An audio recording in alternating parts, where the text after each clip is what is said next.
Em 16 de janeiro de 2018, Ronaldinho Gaúcho chocou o mundo do futebol e perdeu tudo. Esse gênio do futebol se despediu dos gramados, deixando sua marca na história, com grandes títulos, gols espetaculares e muitas polêmicas. Mas o que ninguém imaginava é que a aposentadoria era apenas o começo de uma grande queda. Poucos meses após se aposentar, Ronaldinho enfrentou sua primeira polêmica. Uma pessoa desconhecida vazou uma informação bombástica. O craque estava casado com 2 mulheres ao mesmo tempo. Quando essa notícia veio à tona, mais detalhes da vida pessoal de Ronaldinho começaram a aparecer. A parte mais absurda, ele tinha 2 quartos em sua casa, uma para cada esposa. Mas a história não para por aí. Mesmo com 2 esposas, Ronaldinho ainda mantinha uma amante em segredo. Quando suas 2 esposas descobriram toda a situação, elas não perdoaram, fizeram as malas e deixaram o jogador de vez. Esse foi apenas o primeiro de muitos erros que assombraram a vida de Ronaldinho. Se existe alguém por quem Ronaldinho tinha fraqueza,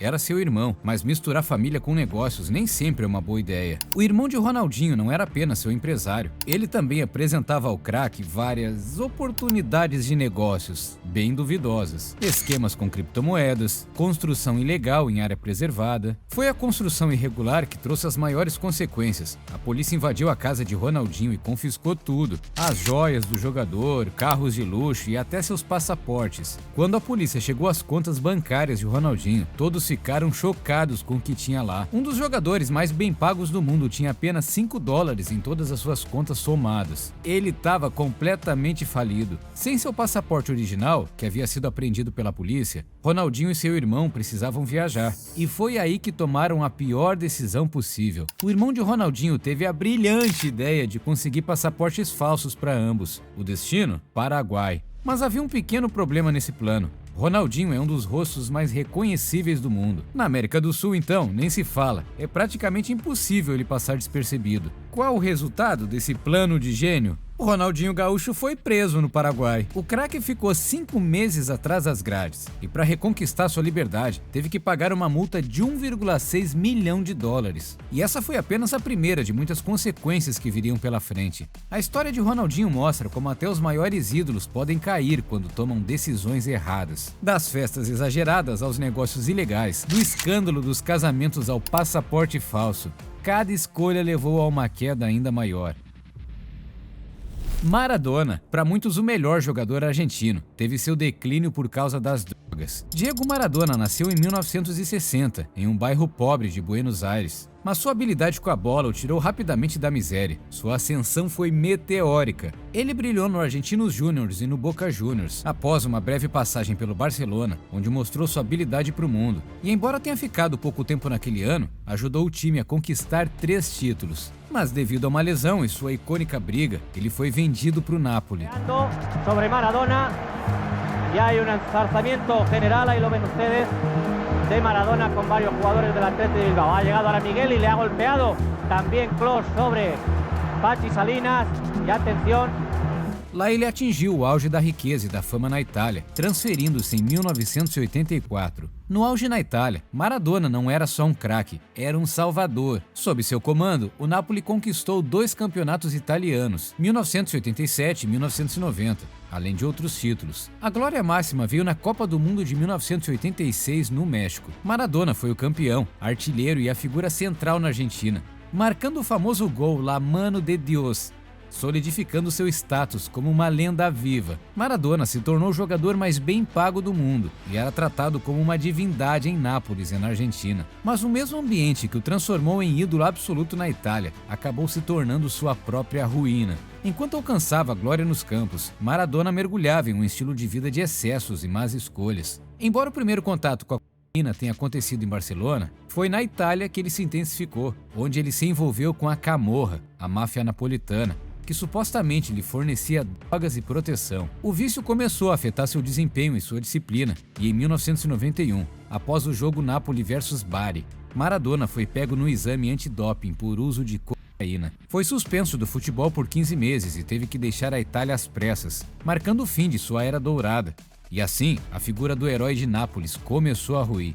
A suspensão de 1991 foi o início de um declínio que durou o resto de sua vida. Maradona tentou um retorno triunfal na Copa dos Estados Unidos em 94. Marcou um belo gol, mas foi pego novamente no doping, dessa vez para a efedrina. Sua imagem saindo de mãos dadas com o enfermeiro conduzindo para fora do campo se tornou um símbolo da sua queda. Ele foi expulso do torneio e sua carreira internacional acabou ali. Seu vício levou a grandes problemas de saúde cardíaca e obesidade mórbida. Em 2004, foi hospitalizado em estado grave devido a problemas cardíacos ligados ao abuso de drogas.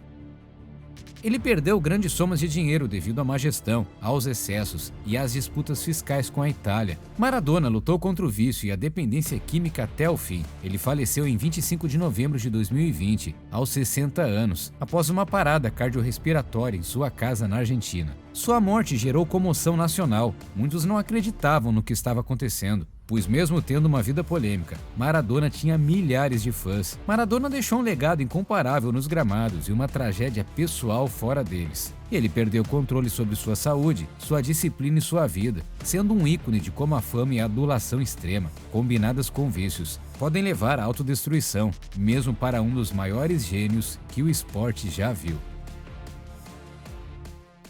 A trajetória de Ryan Giggs mostra que, mesmo quando o mundo te vê como um ídolo, nos bastidores você pode estar longe de ser um homem leal. A falta de lealdade pode destruir vidas. No auge de sua carreira, jogando pelo Manchester United, Giggs estava no topo do mundo. Ele colecionava troféus e diversos títulos importantes com a Champions League. Era a personificação da lealdade ao clube e do sucesso inquestionável. Um atleta que jogava ao lado dos melhores jogadores do planeta. Você não vai acreditar no que ele escondia fora dos gramados. Em 2011, as coisas tomaram um rumo completamente inesperado. Durante a pausa da temporada, uma notícia explosiva chegou ao jornal Daily Mail, vazada pelo próprio irmão de Ryan Giggs. Rodri fez a revelação devastadora. Ryan, o ídolo de milhões, havia mantido um caso secreto com Natasha, sua cunhada, por mais de 8 anos. Inicialmente, a imprensa e o público não levaram o caso tão a sério. Afinal, Rodri não tinha provas concretas e muitos acreditaram que se tratava apenas de inveja ou ressentimento familiar. Contudo, a situação mudou drasticamente quando Rodri começou a mostrar as evidências irrefutáveis. O estopim para ele veio de forma humilhante. A responsável por toda a explosão foi a própria cunhada, Natasha, que decidiu expor o caso. Com Rodri expondo a traição do próprio sangue, a família desmoronou e a situação ficou gravíssima. A fúria de Rodri era tamanha que ele revelou a sua vontade naquele momento. What would you have done if you'd seen him a couple of weeks after it? I would have run him over.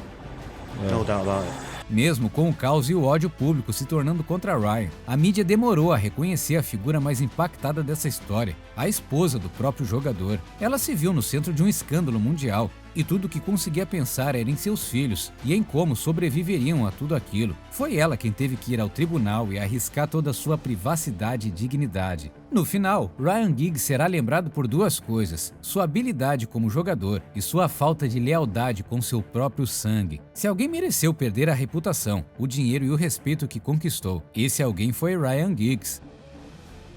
Veja como a vida de Pogba virou de cabeça para baixo no auge da carreira. A vida de Paul Pogba atingiu seu pico em 2018, com ele ajudando a França a conquistar a Copa do Mundo com apenas 25 anos. Naquele momento, o jogador estava no topo do mundo. Com todo esse sucesso, o Pogba começou a aproveitar sua fortuna, como todo jogador faz. Joias caríssimas, carros de luxo e mansões impressionantes. Mas ele não sabia que esse estilo de vida seria o começo do seu fim. Quando o dinheiro muda tudo. O próprio Pogba revelou como se sentia em uma entrevista.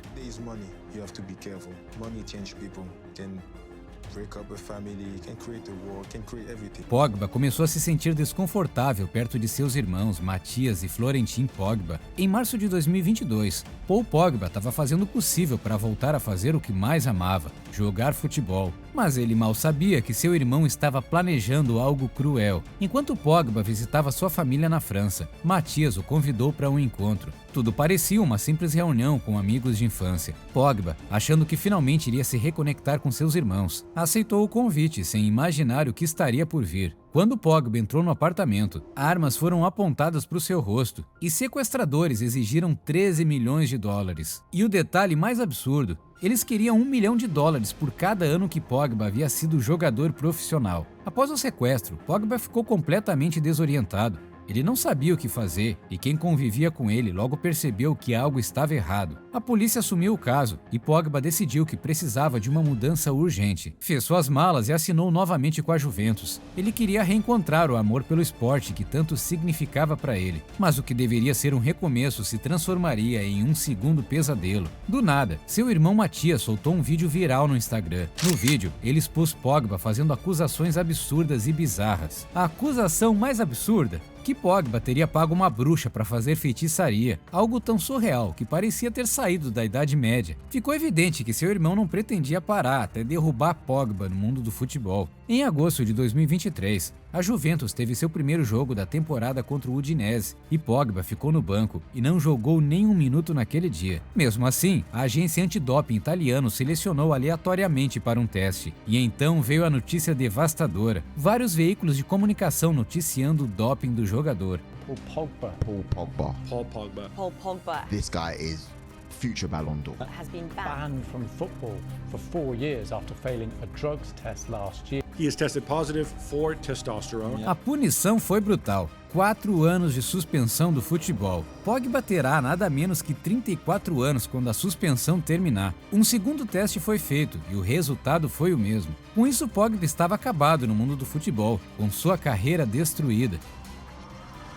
Não é somente os homens que estragam suas carreiras, e um exemplo disso é a goleira Hope Solo. Ela foi inegavelmente uma das melhores goleiras da história do futebol. Sua ascensão foi marcada pela excelência e pela personalidade forte. Solo começou a brilhar no início dos anos 2000. Sua carreira de 17 anos foi quase toda dedicada à seleção feminina dos Estados Unidos. Ela é a dona do recorde de mais jogos sem sofrer gols, 102 partidas mantendo a rede intacta. Além de ter conquistado as maiores honras do esporte, 2 medalhas de ouro olímpicas de 2008 e 2012, um título da Copa do Mundo Feminina em 2015, além de ganhar o prêmio de melhor goleira do mundo 4 vezes, de 2012 a 2015. Sua beleza e talento a tornaram uma celebridade nacional, com aparições em programas de TV e grande sucesso de mídia, alcançando o auge da fama e da riqueza no esporte feminino. A decadência de Solo começou a se manifestar com uma série de problemas legais e atitudes controversas que confrontaram sua imagem pública. Em junho de 2014, Solo foi presa por violência doméstica em Seattle. As acusações envolviam agressões físicas contra sua meia-irmã e seu sobrinho, durante uma festa na casa da família. Embora o caso tenha sido inicialmente arquivado, ele levantou sérias questões sobre seu comportamento fora de campo. Seu marido, Jeremy Stevens, ex-jogador da NFL, foi preso em janeiro de 2015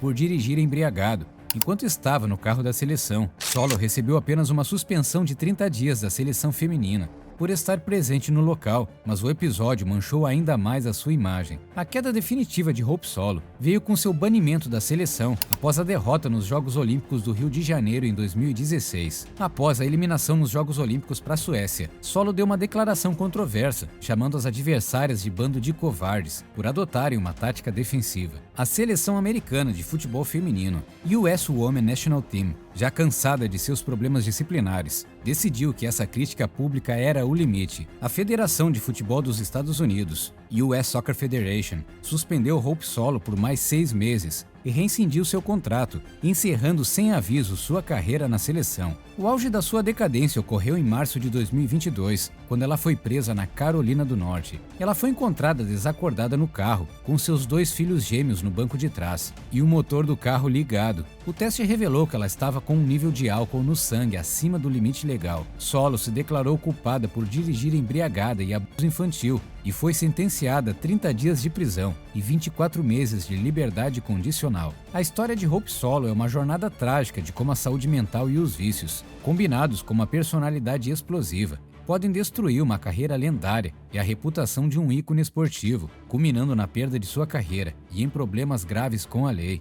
Eboué saiu da Costa do Marfim ainda muito jovem, movido pela determinação e pelo sonho de se tornar jogador de futebol. A glória e a riqueza chegam em 2005, quando Eboué assina com o gigante inglês Arsenal. Ele se torna um lateral direito importante conquistando a FA Cup. Mas foi no Galatasaray que ele se consagrou, sendo campeão de vários torneios na Turquia. Defendendo a seleção da Costa do Marfim, Eboué teve a honra de participar de 2 Copas do Mundo. O dinheiro se torna consequência do sucesso para ele, e Eboué acumula uma grande fortuna. Estima-se que seu salário no Galatasaray chegou a 2,5 milhões de euros por temporada, uma quantidade enorme para aquele ano. Eboué confiava cegamente em sua então esposa, Aurélie, e foi exatamente aí que tudo começou a desmoronar. Ele assinou cada documento, cada contrato, sem questionar nada. Colocou nas mãos dela toda a sua fortuna, tornando-a a única gestora de suas finanças. Mal sabia ele que essa confiança seria a armadilha perfeita. Após deixar o Galatasaray, a carreira de Eboué começa a estagnar e a relação com Aurélie acabaria. Em 2016, o pesadelo se concretiza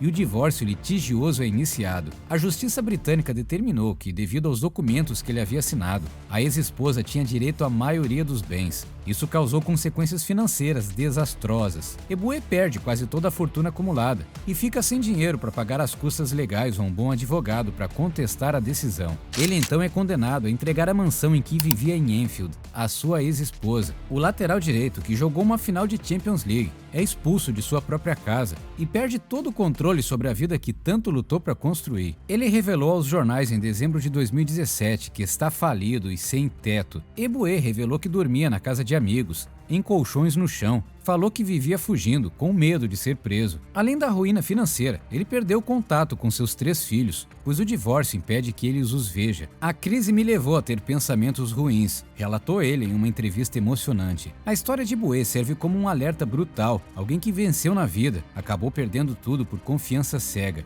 e falta de educação financeira. Quando falamos de jogadores que perderam tudo, não podemos esquecer de Robinho. Robson de Souza nasceu em 1984 num dos bairros mais humildes do litoral paulista. Como tantos meninos brasileiros, o futebol era mais que diversão, era a única saída possível. Aos 13 anos, ele chegou na base do Santos e logo ficou claro que ele não era um garoto comum. Os dribles curtos, a velocidade explosiva, o gingado único, tudo lembrava alguém. A comparação era inevitável e muitos falavam que ele era o novo Pelé. Em 2002, aos 18 anos, Robinho explode. Campeão brasileiro pelo Santos, melhor jogador do campeonato, ídolo absoluto da Vila Belmiro. Os números impressionam, mais de 100 gols pelo clube, títulos estaduais, Libertadores quase conquistada. Ele tinha tudo que um craque brasileiro deveria ter: técnica refinada, personalidade carismática e origem humilde e inspiradora. E o mundo observava o nascimento de mais um craque brasileiro. Em 2005, o Real Madrid pagou 24 milhões de euros na época. Uma fortuna para um jogador brasileiro, e o Robinho estava pronto para conquistar a Europa. No Real, Robinho dividiu o vestiário com várias lendas do futebol. Conquistou a La Liga em 2007 e 2008, se tornando peça-chave no clube. Em 2008, o Manchester City fez dele a contratação mais cara do futebol inglês daquele ano, e Robinho se torna a estrela do projeto mais ambicioso do futebol europeu. 2 anos depois, chega ao Milan. Ao lado de Ibrahimovic e Pato, vive bons momentos. Marca gols importantes. Pela seleção brasileira fez 28 gols, foi campeão da Copa América em 2007 e 2 vezes campeão da Copa das Confederações em 2009 e 2013. Robinho tinha contratos milionários estimados em mais de 80 milhões de euros. Ao longo da carreira teve patrocínio de marcas globais como Nike e Adidas, além de reconhecimento mundial, fama e muita influência. Ele tinha tudo que alguém poderia sonhar, mas foi aí que o Robinho destruiu sua carreira de maneira criminosa. Uma jovem de 22 anos é vítima de violência sexual em grupo e Robinho está entre os acusados. Na época, o caso não explode imediatamente na mídia. A investigação corre em silêncio e Robinho continua jogando. Voltando ao Brasil, defendeu outros clubes, mas a justiça italiana trabalha arduamente. A primeira condenação veio em 2017 com 9 anos de prisão. Em 2020 veio a confirmação em segunda instância. Só em 2022 que saiu a sentença definitiva do caso. Os áudios interceptados pela investigação são devastadores. Robinho é ouvido minimizando o crime, rindo da situação, tratando a vítima com total desprezo. A partir desse momento, não tinha mais volta. Em outubro de 2020, o Santos anuncia a contratação de Robinho e a reação da mídia foi imediata. Patrocinadores ameaçam romper contratos. Vários protestos nas redes sociais, repúdio de torcedores e jornalistas fizeram um contrato ser cancelado em apenas 5 dias. Robinho perdeu o direito de pisar no lugar onde foi ídolo. Nenhum clube, no Brasil ou no mundo, queria seu nome associado a Robinho. A carreira, que poderia ter terminado com honras, acabou de forma vergonhosa. A imagem pública estava completamente destruída. O nome Robinho deixa de ser sinônimo de futebol bonito e passa a representar um crime hediondo. Em março de 2024, ele foi preso no Brasil e o Supremo Tribunal Federal autorizou que ele cumpra os 9 anos de condenação em solo brasileiro, validando a decisão italiana. A imagem é forte. O garoto que foi tratado como o novo Pelé agora usa uniforme de presidiário.